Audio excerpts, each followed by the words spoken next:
Hello and welcome to the Women's Network. I'm Elke and I'm your host. Again, this is the Women's Network on which we discuss women's issues and women of interest. And today we have a wonderful show for you.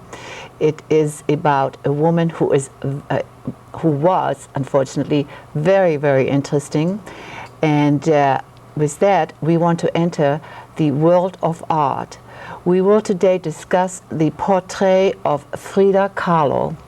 And with me, I have Gregorio Lucchi. He is with the Consul General of Mexico here in Los Angeles. And he has studied Frida Kahlo to quite some degree that he will be able to inform us as to her life and her artwork and much, much more. So let me go and introduce you to our guest, Gregorio Lucchi. Hello, Gregorio. Hello, Elke. So nice to have you here. Gregorio, why don't you tell us a little bit about yourself and how you came about lecturing on Frida Kahlo? I'm the Consul for Cultural Affairs in the Consulate General of Mexico in Los Angeles. And as part of the programs of outreach that we do in universities and schools, we try to promote the art of Mexico and the legacy of our greatest artists, such as Frida Kahlo and others, Diego Rivera, Sor Juana Inés de la Cruz. Before this position in Los Angeles, I worked at our embassy in Washington, doing basically the same thing.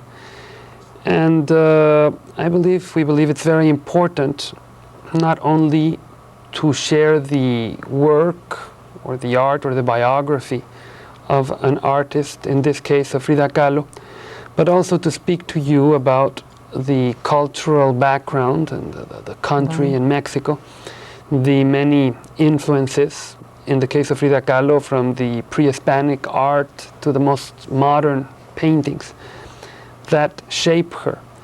In other words, it is important to speak about Mexico and Mexico's culture in its relation with Frida Kahlo, that is a very popular artist in the United States. More and more, Frida has become a symbol. Right.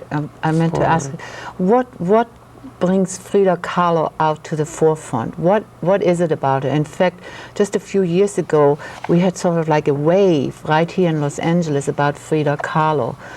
What is it that stands out just at a glance? Well, first and foremost, Frida Kahlo is an excellent artist. Her works are extremely powerful. But there are other elements at play also. Mexico is a country that blends many cultures, from the union of the Spanish and the Indian, and the fusion of these different sensitivities. We have a new culture that is different from these and is original. And Frida Kahlo embodies in her work and in her persona all these many influences. I would say that she is the best example that I know of a truly multicultural artist. And I believe this is very appealing to especially in a context like the one we are living, in which you have many cultures that are blending and coming together.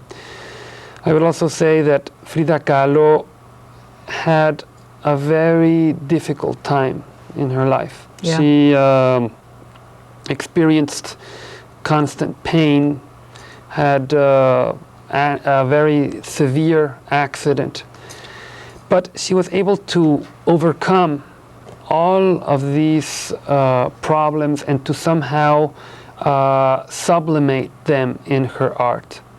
When you read Frida's letters, when you read the descriptions that friends made of her, She always comes across as somebody that is full of energy, that is a creative force, a force of optimism, a force of energy.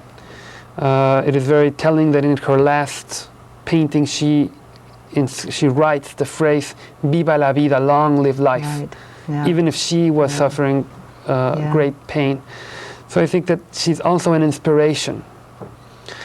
Now, she also, I don't know whether, I want to say she was very lucky to be married to Diego Rivera, because that was also a sort of like a strained relationship there. But was he, being the great artist that he was he sort of like a mentor to her, or did she pick up art before she met him? How did this union start out? Diego Rivera was an established and famous artist when he meets Frida Kahlo. But from the very beginning, when he sees her works, he is very impressed by her, and he encourages her. And their personal relationship was difficult, as you say, but there was also a great deal of professional respect between them. Frida Kahlo was one of the very few people that Diego Rivera listened to in professional matters. And I must say that even though they had a constant dialogue, the work of Frida Kahlo is very different from the work of Diego Rivera. Is very personal, it communicates different things. It's a very intimate work. Yeah, from what I understand, I mean, I do not know that much about Frida Kahlo, and that's why we have you here. But she painted a lot from her personal feelings on her personal life. Like she, for instance, painted her agony as far as pain is concerned, and her ups and downs with Diego Rivera. And can you talk about that a little bit? Like, where did her paintings come from?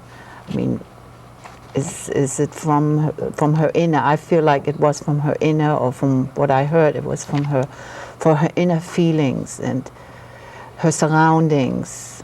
I would like to say in this, it is important to point out that Frida did communicate aspects that she was living and express them, her pains and all of this in her work. But this is not the only source of her painting. I see. Sometimes her life is so intense that we tend to explain it only through her biography, when in fact it is much broader than this, because she brings into her work the many influences of Mexican culture to express something personal. We have, for example, an image right now of the goddess of fertility. Yes, yes. And here you see a painting that Frida creates that is called My Birth.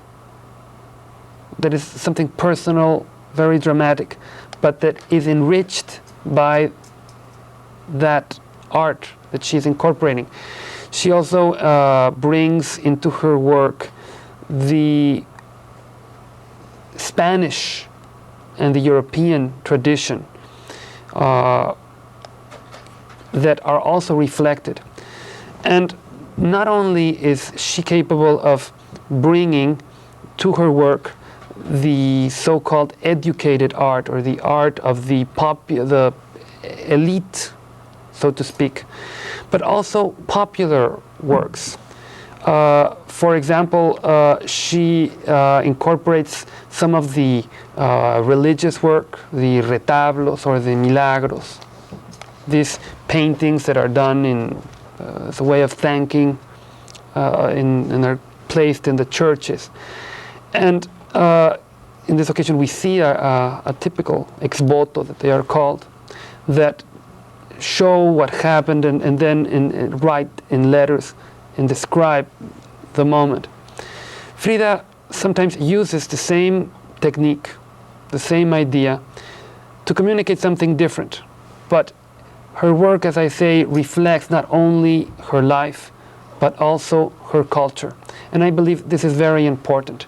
Here we see a painting that Frida uses the technique of the retable. In other words, her painting reflects as much about herself as it does about the culture and the country that nourished her. Wonderful. I think she was very much an expressionist, and a lot of artists called her a surrealist. Can you elaborate on that a little bit? The first international recognition that she receives is precisely through the surrealists. When André Breton Right. comes to Mexico in the late 1930s, and he sees some of Frida's works, he's very impressed, and he considers her a surrealist. And she later has an exhibit in New York in the Julian Levy Gallery, and after that in Paris.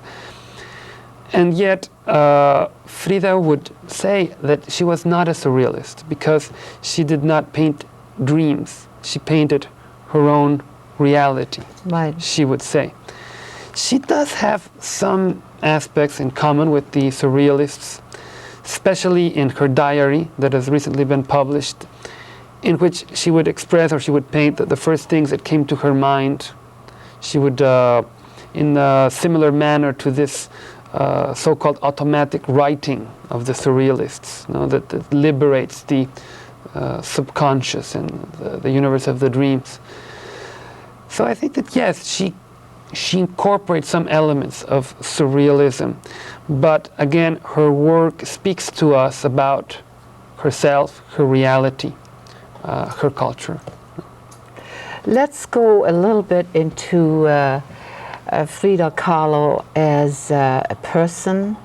What type of person was she? Was she, knowing that she was in a bad accident and suffered a great deal of pain, was she an up or down person? I mean, how, for instance, in her marriage to Diego Rivera, let's go into her personal life a little bit. You know, what type of person was she? Also, did she have a family? Did she want to, or, you know, let's talk about that a little bit. And how much was family life, how important was family life to her? I know she had a sister and brothers. Can we talk about that a little bit? The pattern that we find constantly in Frida's life is this ability to survive, to find a way out of her problems. Before, many years before her accident, when she was a little girl, she suffered from polio, and she was confined in a bed for many months. So she more or less, before her accident, She had already suffered. She already suffered. Yes, right. and some of her most famous works, when explaining them, she often paints this double image of herself. A very famous work called The Two Fridas. Right. And many others in which she presents a double image of herself. And once when she was trying to explain the reason that she paints this double image, she would say that when she was a little girl and she was sick in bed, she imagined a friend that came and visited with her and played with her and took her to many places that she had never been before.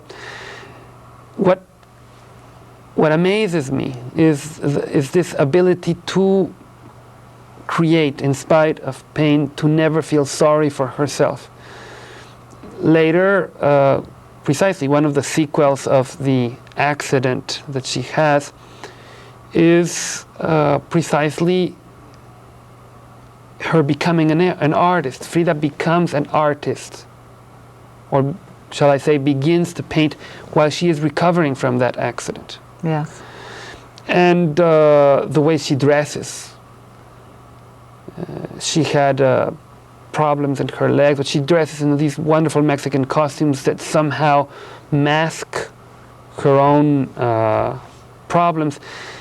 And that in a way, and I think that this is another reason why she is so appealing, is that she is able to invent herself, to create a persona named Frida Kahlo. And I can say that in her other interesting elements of her personality is that Frida Kahlo combines apparently opposite roles. She is indeed a feminist. She's very independent. She's somebody that has her own opinion, her own artistic expression. And yet she is also somebody that is, so to speak, very feminine in the way she dresses, in the way she prepares a meal or prepare a house. She was never able to have children, which is one of her obsessions in her paintings. But she's very close to children of all kinds and to life in general. Constantly you see this intensity in her works, in her vision, that is a vision that loves life, that is full of energy, that is full of courage. So more or less, she was a very much of an alive person, even though she had some tragedies growing up and throughout her life, which I think is very commendable for her to. It is very commendable for her to be that type of person. Let me give you another example.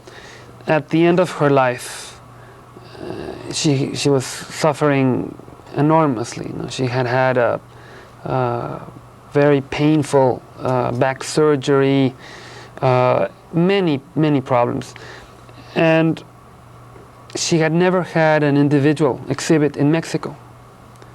And so her friends that see that she's so ill organized this exhibit, never expecting her to show up. And yet, when they arrive, they see her bed, and then they hear a siren, and they bring Frida on a stretcher. How and they wonderful. place her in her bed. She's perfectly dressed. And her friends know that she is dying, that she's ill, but instead of letting anybody have pity on her, she makes them sing. She drives them to almost an ecstasy of joy all around her. Some of those who attended that opening say that the crowd was so energetic, so ecstatic, that they were worried that they might hurt her. Another example, after they amputated part of her legs because she developed gangrene, she would do a small painting in which she would say, pies para qué los quiero si tengo alas para volar, feet what do I need you for if I have wings to fly. Yes, I heard about that statement. It was wonderful, just wonderful. So more or less, I mean, she sounds like a very strong person, and maybe that's what showed in her paintings as well.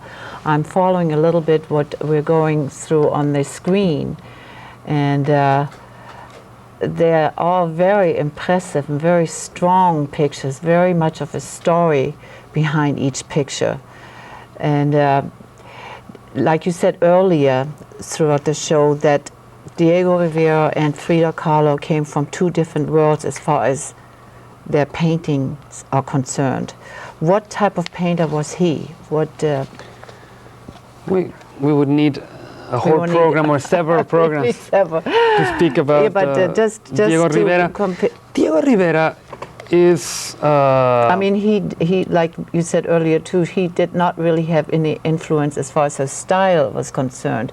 However, he encouraged her a great deal as far as, more or less, even though he encouraged her, she did not take on any of his. Diego Rivera is one of the most complete artists of Mexico. He's a man that has lived in Paris and Europe for 15 years, was a part of the Cubist movement. And when he returns to Mexico, he is part of what we call the muralist movement, together with other artists such as Siqueiros, whose 100th anniversary we are celebrating this year, or Orozco. They are part of a mission to take art to the people. This is a movement that is promoted precisely by José Vasconcelos. And they create enormous paintings in the libraries, in the public buildings, sponsored by the state, the Mexican state, to disseminate and to educate, and as a part of a cultural crusade. And so Rivera works in a very large format, Right. in huge murals, or even his easel paintings. Right. Whereas Frida works in a very small format. More Most intimate. of Frida's paintings, with very few exceptions, are done in a very small format. And also, whereas Diego addresses the history of Mexico, the macrocosmos, Right. the social classes, the workers, a painting that tends to reflect about the movements of society. Frida's themes are very personal. She tends to speak to us about herself, That's right. and through this expression about the culture. But they're very different, not only in the scale, but also in the meaning and in the subject. I must add that when asked, Diego Rivera would always say that the better painter among them was Frida Kahlo. Oh, that's wonderful. That's wonderful. And he would admire her very much That's throughout wonderful. her life. Well, we unfortunately only have about 4 or 5 minutes left. Time goes by very, very fast, and I think we definitely have to have a second part and maybe even a third part. But before we get to that, let's talk a little bit about Frida Kahlo, as far as how does Mexico feel about her now? I know her life was very, very brief. I mean, 47 years old is certainly not an age at all. She passed away in the 50s, 1950s. 54. 54. How does Mexico feel about Frida Kahlo now that she is gone? Has she become a bigger person even yet, or is she sort of fading away? But like I said earlier, there seems to be a wave right now. I mean, Frida Kahlo is very much on the horizon here, that is. But we only have a couple minutes, so... Frida's presence is every day stronger. During her life, she was appreciated, but she wasn't as popular as she is now. I would say that this rediscovery of her work It's wonderful. is something that has occurred in the recent decades.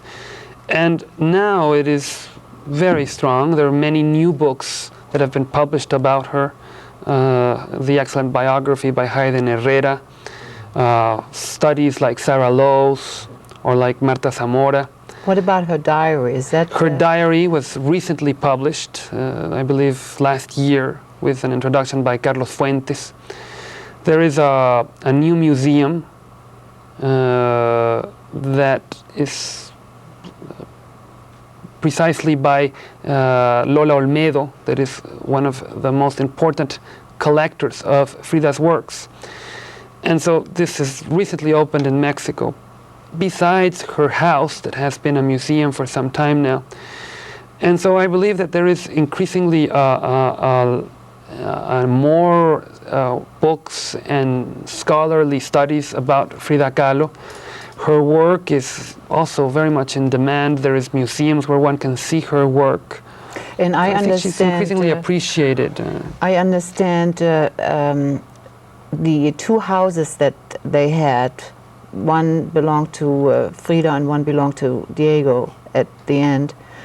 The one that belonged to her is now a museum, is that right? Or well, both the Casa Estudio Diego Rivera is a museum.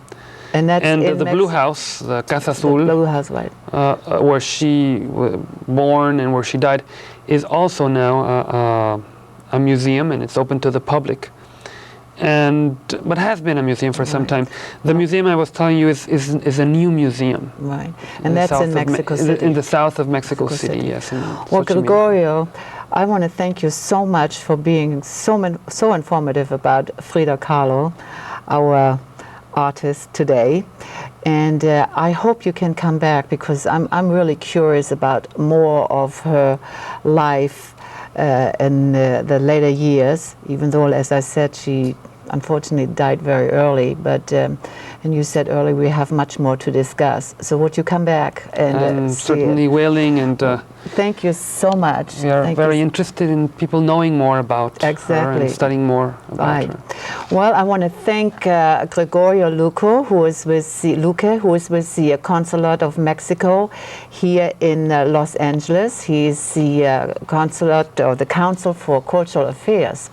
And I want to thank all of you, my audience, for being with us today. It was very, very informative to me, so I hope you felt the same. And we will follow up with the second part to this show. And until we see you again, bye-bye.